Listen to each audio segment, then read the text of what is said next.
Bon, allons voir un petit peu ce qu'il y a sur les marchés. Alors, par exemple, qu'est-ce qu'on avait ici? Hop, c'est ça. Donc, et ensuite je reprends mon TradingView. Là, on pourrait voir tiens, on pourrait voir un AMD bien sympathique. Hop, pourquoi pas aller chercher. Donc là, j'ai un intermédiaire. Je suis entré un petit peu agressivement. Alors, plein de raisons pour lesquelles. Donc, après avoir fait cette action, je vais vous donner toutes les raisons pour lesquelles cette action est une action merdique. On ne doit pas penser arriver sur le marché, se dire tiens, ça bouge, j'ai envie d'entrer. Ok. On ne doit pas arriver sur le marché et se dire comme par hasard, je viens d'arriver et là, il a fait le plus haut de sa jambe de retournement. Non. Quand on regarde ce qu'il y a au-dessus, là, j'ai encore des déséquilibres. Le marché a 15 000 raisons de continuer à monter. Par contre, je sais que ici, on a déjà redépassé les 50%. OK. Là, potentiellement, on a ce AMD. OK. Et sur les US, là, il est 9 heures. Ça veut dire que là, je suis. Là, potentiellement, j'ai eu le pré-market qui a pu aller chercher justement cet ancien haut. Et on a une vente. Maintenant, jusqu'à où est-ce que cette vente, elle peut tomber? C'est là où ça devient tricky. Pourquoi? Parce que ça devient tricky. Pourquoi? Parce que on est en US Bank Holiday. Donc, comme je disais tout à l'heure, je voulais même pas spécialement trader. Mais là, je me suis dit, allez, pourquoi pas prendre une position pour l'exemple. Euh, hop. Donc, on a des objectifs plus hauts, mais si on prend du recul, ok, on est peut-être sur quelque chose de plutôt vendeur. Notre semaine, on voit qu'elle a commencé le 25, elle a commencé ici. On a déjà fait un haut, un bas. On risque de consolider dans cette zone jusqu'à la fin de la semaine. Et même aujourd'hui, normalement, le marché, même ce mouvement-là, là, ça, je m'y attendais pas. J'aurais pensé que le marché reste comme ça, dormant, reste stagnant ici. Donc, j'aimerais bien voir un retour vers cette zone de prix.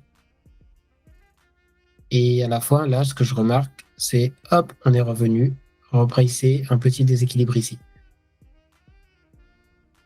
Donc, comme je disais, ça peut être la raison pour laquelle c'était pas une si bonne idée que ça. On verra bien. New Daily Opening Gap juste en dessous.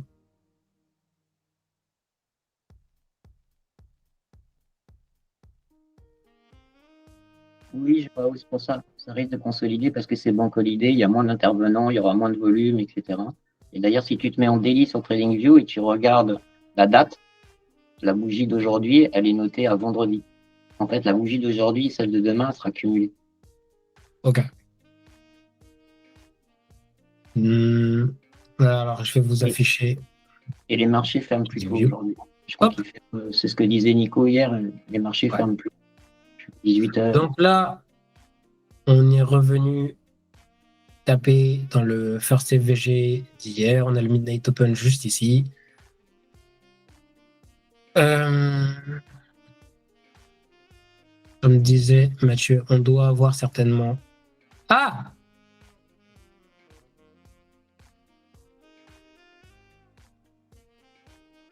Alors ça,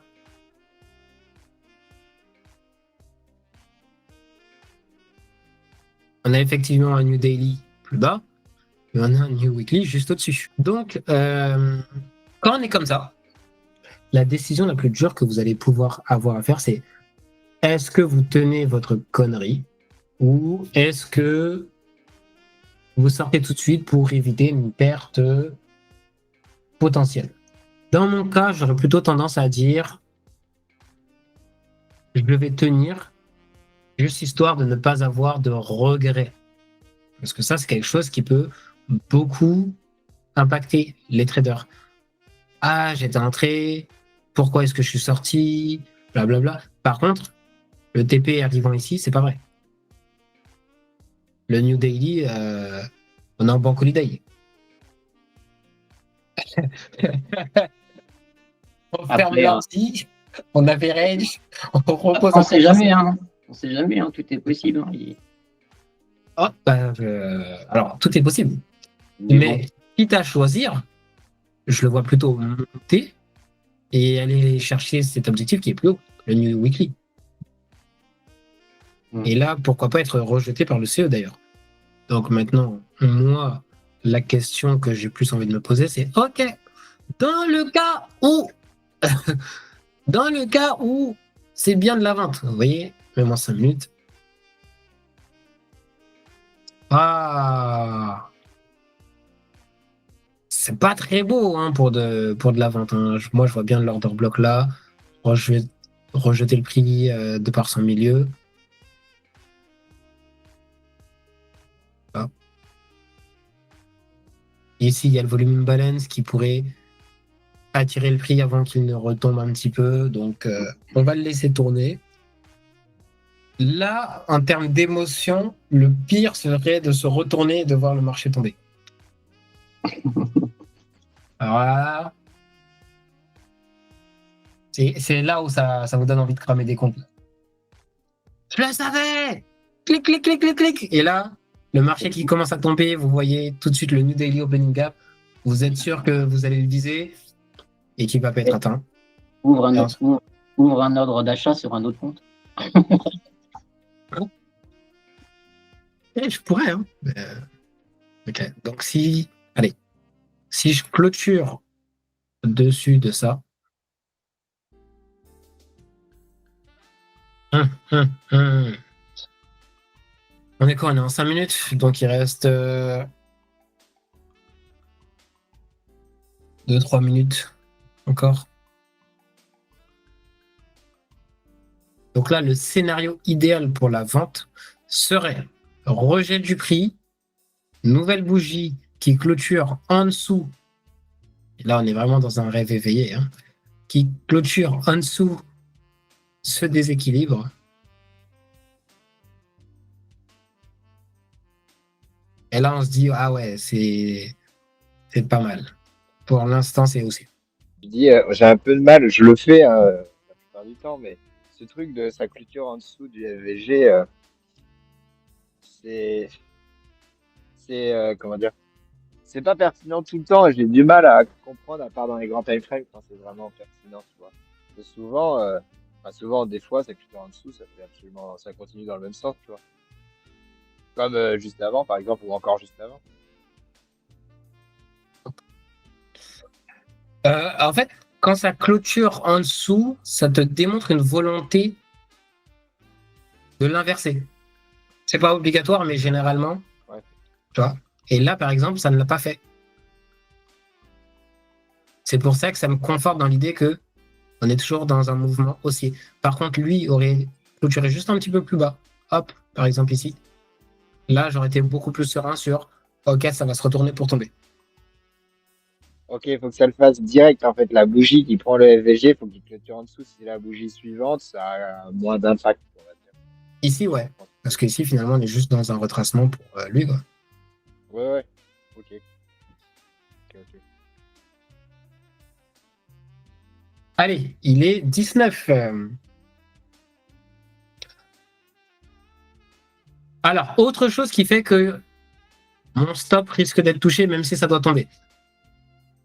Alors là, voyez, par exemple, on n'a pas clôturé au-dessus. Autre chose qui pourrait faire que mon stop soit touché, on se rapproche de 9h30, donc 15h30 pour nous. 9h30, ouverture de... Alors, normalement, ça aurait dû être l'ouverture. Et du coup, le déclenchement d'un nouvel AMD, du CME. Ouais, c'est ça, le CME Open. Du coup, là, je me demande même, est-ce que la cotation ne va pas s'arrêter au contraire? Franchement, j'ai beau le regarder hein, dans tous les sens. pour qu'il tombe, il faut qu'il aille contre mon émotion la plus forte. T'es mis du seconde pour que ça aille un peu plus vite, tu vois. Et il est 30. Et direction le New Weekly Opening Gap, comme prévu.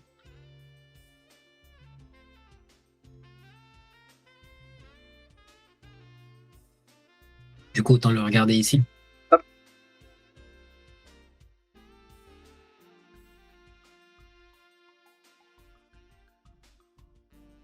Alors moi maintenant, la question que je me pose, c'est est-ce que malgré le Bank Holiday, donc là on est en direction du Midnight, est-ce que effectivement on va atteindre le déséquilibre ici? Hop. Hop. Ah, petite divergence, 1 minute.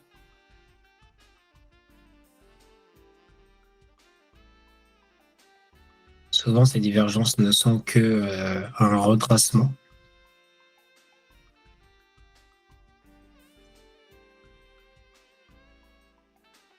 Mais du coup, pourquoi je parlais du hands up et tout? Parce que comme je vous disais, comme je travaille sur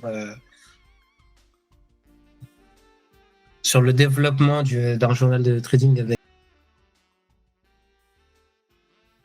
du moins sur la méthode de travail idéale, ça fait que sur un web trader de ce genre, je ne sais pas comment développer.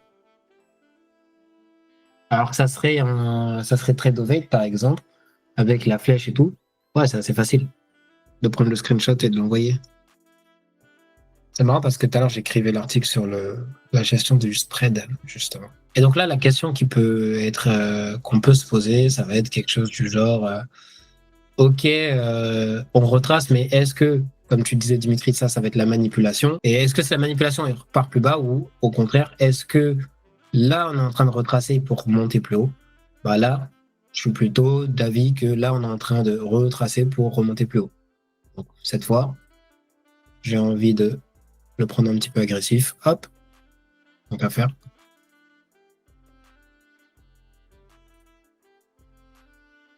Et donc, quels sont les niveaux que je voulais viser? C'était ça. Hop. Ouais, 900 à peu près.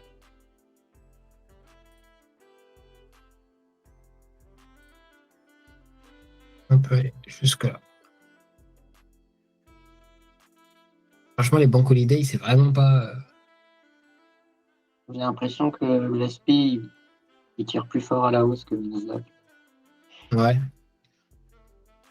Mais après, très chiant dans le sens où ça peut créer une autre. Moi, je vais juste couvrir en dessous ça. Ah, ouais. Hop. Donc là, cette zone de first FVG serait intéressante. Hop, derrière le first FVG du jour, maintenant, c'est celui-ci. Hop. Nouveau first FVG. Donc ouais, le meilleur point d'entrée, ça aurait été ici. Et donc maintenant, on aimerait pouvoir, donc comme je te disais tout à l'heure, Dim, voir cette bougie passer au-dessus de cette zone-là, clôturer au-dessus, venir dedans, pousser. Accumulation, Ouais, donc là, on passe au-dessus et maintenant, je veux le voir clôturer en dessous, au-dessus du first presented. Essayer de clôturer en dessous, au-dessus. À ce moment-là, je pourrais potentiellement rempiler. Et genre, tu prends en direct, quoi. Ça donne pas à leur tracer. Idéalement, non. Idéalement, non. Idéalement, je veux le voir clôturer, retester. Tu vois, par exemple, là, il clôture pas dessus. Tiens, Olive, tu as une question dans le chat.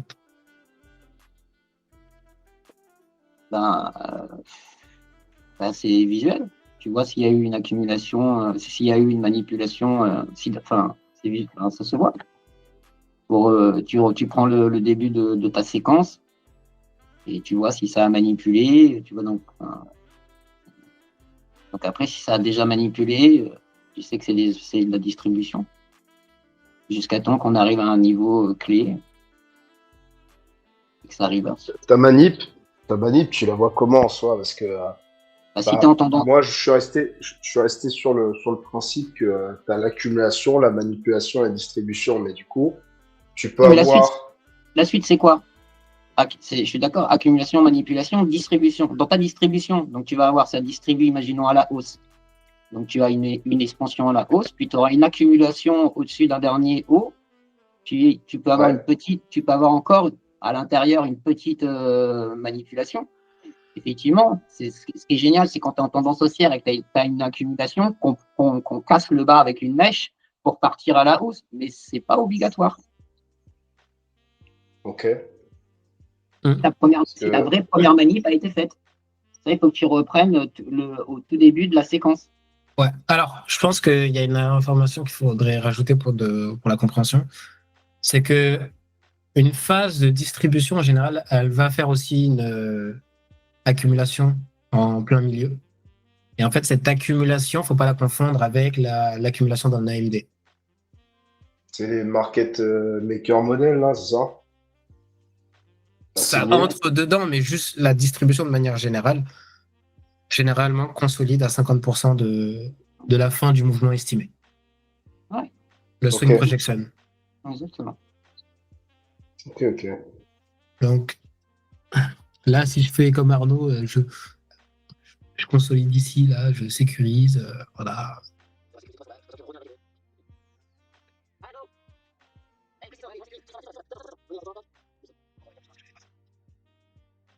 Non, honnêtement, il faudrait que je laisse le marché pouvoir retracer dans cet order bloc-là. Mais vas-y. On va arrêter la journée là tranquillement. On a couvert ce qu'il fallait. Si tu as aimé cette vidéo, deux choix s'offrent à toi. Soit tu continues de parcourir l'ensemble de la bibliothèque YouTube, ou alors tu peux passer sur le site de l'Académie pour aller lire d'autres articles écrits plus denses et plus concis sur les concepts du trading. On se revoit très vite. Ciao ciao.